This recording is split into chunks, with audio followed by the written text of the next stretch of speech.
High everyone, welcome to my channel Salma cooking and tips.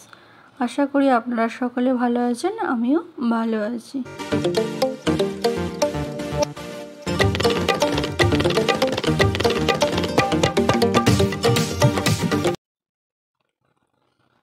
এখানে আমি 2 KG গরুর মাংস নিয়েছি বা বিফ নিয়েছি। তো আজকে কিভাবে গরুর মাংসটা রান্না করব বা বিফ কারিটা কিভাবে রান্না করব সেটা আপনাদের সাথে শেয়ার করব। চলুন তাহলে। তো বিফটা রান্না করার জন্য এখানে আমি একটা প্রেসার কুকার নিয়ে নিয়েছি। তো ওভেনেতে প্রেসার কুকারটা বসিয়ে দিয়েছি, দিয়ে এতে আমি 100 গ্রামের মতন সরিষার তেল দিয়েছি। সরিষার তেলটা যখন গরম হয়ে আসছে তখন এতে 2টো তেজপাতা আর 4টে এলাচ দিয়ে দিলাম। দিয়ে ভালো করে দুটোকে একসাথে তেলের মধ্যে এইভাবে নাড়াচাড়া করে ভেজে নেব হালকা।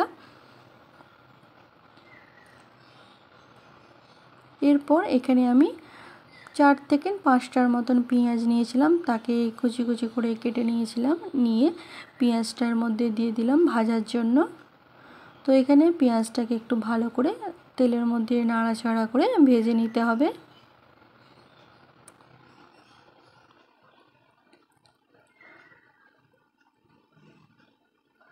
যখন হালকা ভাজা হয়ে যাবে তখন এখানে আমি কিছু গরম মশলা দিয়ে দেবো।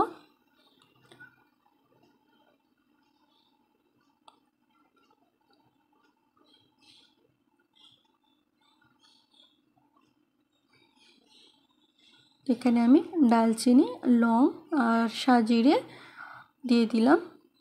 দিয়ে এগুলোকেও হালকা করে পেঁয়াজের সাথে ভেজে নেব।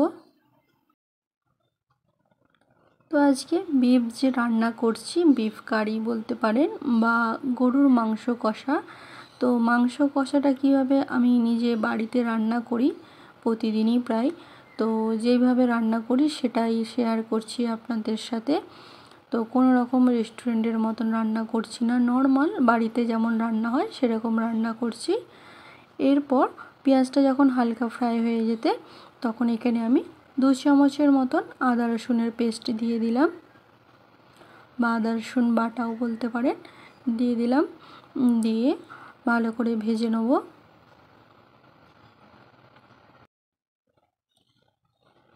তো বেশি মশলা দিয়ে মাংসটা রান্না করব না, কম মশলা দিয়েই রান্না করব।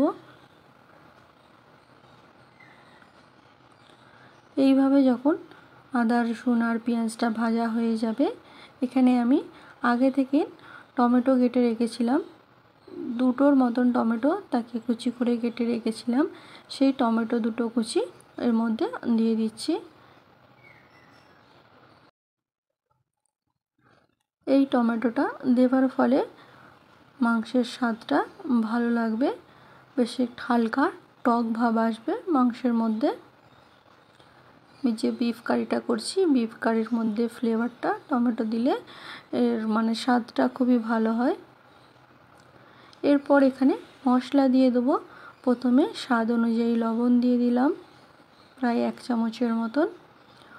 অর্ধেকের চেয়ে একটু বেশি হলুদ গুঁড়ো দিয়ে দিলাম, লঙ্কা গুঁড়ো 1 চামচ, ধনে গুঁড়ো 1 চামচ, জিরে গুঁড়ো হাফ চামচ, হাফ চামচ গরম মশলা দিয়ে একটু ভালো করে মশলাগুলোকে কষে নিতে হবে। এরপর অল্প করে পানি দেবো, বেশি পানি দেবো না, দিয়ে সব মশলাগুলোকে ভালো করে একসাথে কষে নেব। তো এখানে আপনারা চাইলে দই দিতে পারেন, তো আমার কাছে এখন দই ছিল না, সেই জন্য এখানে আমি টমেটোর ভাগটা বেশি দিয়ে দিয়েছি। তো আপনারা চাইলে এখানে দই দিয়ে মাংসটাকে রান্না করতে পারেন। তো এই দেখতেই পাচ্ছেন একদম পানিটা এখানে আমি অল্প করে দিয়েছি, বেশি পানি দিইনি। দিয়ে ভালো করে মশলাটা কষে নিলাম। এর মধ্যে টমেটোটাও অনেকটা গলে যাবে, মানে নরম হয়ে যাবে। এইভাবে কষা হয়ে যাওয়ার পর এখানে আমি যে মাংসটা নিয়েছি আজকে রান্না করব বলে, মানে বিফটা, সেটা রান্না করবার জন্য এতে দিয়ে দেবো।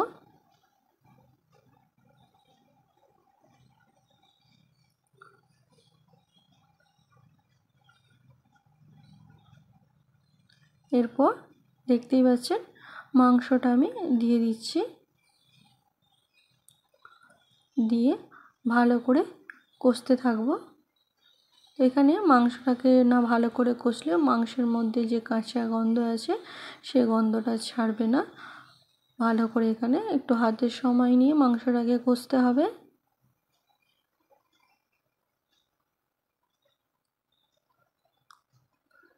দেখতেই পাচ্ছেন কষতে কষতে মাংসের কালারটা অন্যরকম হয়ে যাচ্ছে।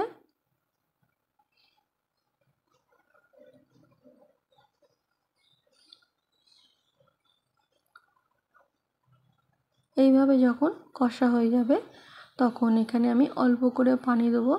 যেহেতু মাংস থেকে পানি বেরো হবে সেই জন্য মাংসতে বেশি পানি দেওয়া যাবে না। তো এখানে আমার কষা হয়ে গেছে।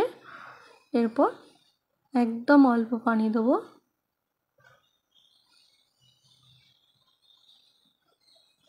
দেখতেই পাচ্ছেন একদম অল্প করে আমি পানি দিয়েছি, প্রায় ধরুন হাফ কাপের মতন পানি দিয়েছি। মাংসটা রান্না হতে 5 থেকে 7 মিনিট লাগবে, আর প্রেসার কুকারে সিটি হতে 5 থেকে 4টে সিটি হবে, হয়ে গেলে মাংসটা সেদ্ধ হয়ে যাবে। তো এখানে মাংসটা হয়ে গেছে আমার, ঢাকনাটা খুলে দেখাচ্ছি। দেখতেই পাচ্ছেন মাংসের মধ্যে আমি পানি দিই না, তবু মাংসটা বেশ শুকনো শুকনো মতন রান্না হয়েছে। এরপর এখানে আমি হাফ চামচের মতন ধনে গুঁড়ো আর হাফ চামচের মতন জিরে গুঁড়ো দিয়ে দেবো, আর হাফ চামচের অল্প কম গরম মশলা দিয়ে দিচ্ছি। দিয়ে আবার একটু ভালো করে কষে নিতে হবে।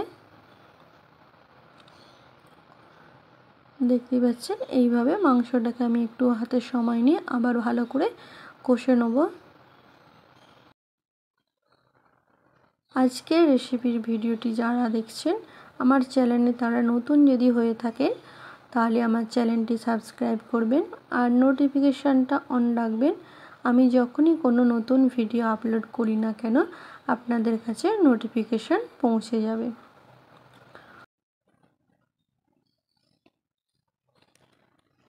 কিভাবে আমি গরুর মাংস বা বিফ কষা বা বিফ ভুনা করলাম বা বিফ কারি করলাম সেটা আপনাদের সাথে শেয়ার করলাম। তো দেখতেই পাচ্ছেন একদম কাছ থেকে না আপনাদের রান্নাটা দেখিয়ে দিচ্ছি কেমন রান্নাটা করেছি। এরপর একটা প্লেটে সার্ভ করে নেব।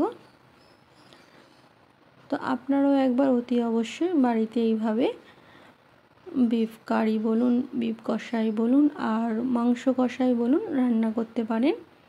তো এইভাবে আমি একটা প্লেটে সার্ভ করে নিলাম। তো এই মাংস কষাটা আপনারা রুটির সাথেও খেতে পারেন, পরোটার সাথেও খেতে পারেন, লাচ্চার সাথেও খেতে পারেন।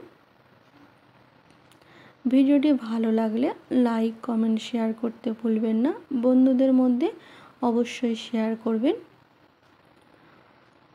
আজকের এই রেসিপিটা ভালো লাগলে আবার আপনাদের কাছে নতুন কিছু ভিডিও নিয়ে আসবো, সেটা টিপস ভিডিও হতে পারে বা কুকিং রান্নার ভিডিও হতে পারে। Thanks for watching, take care.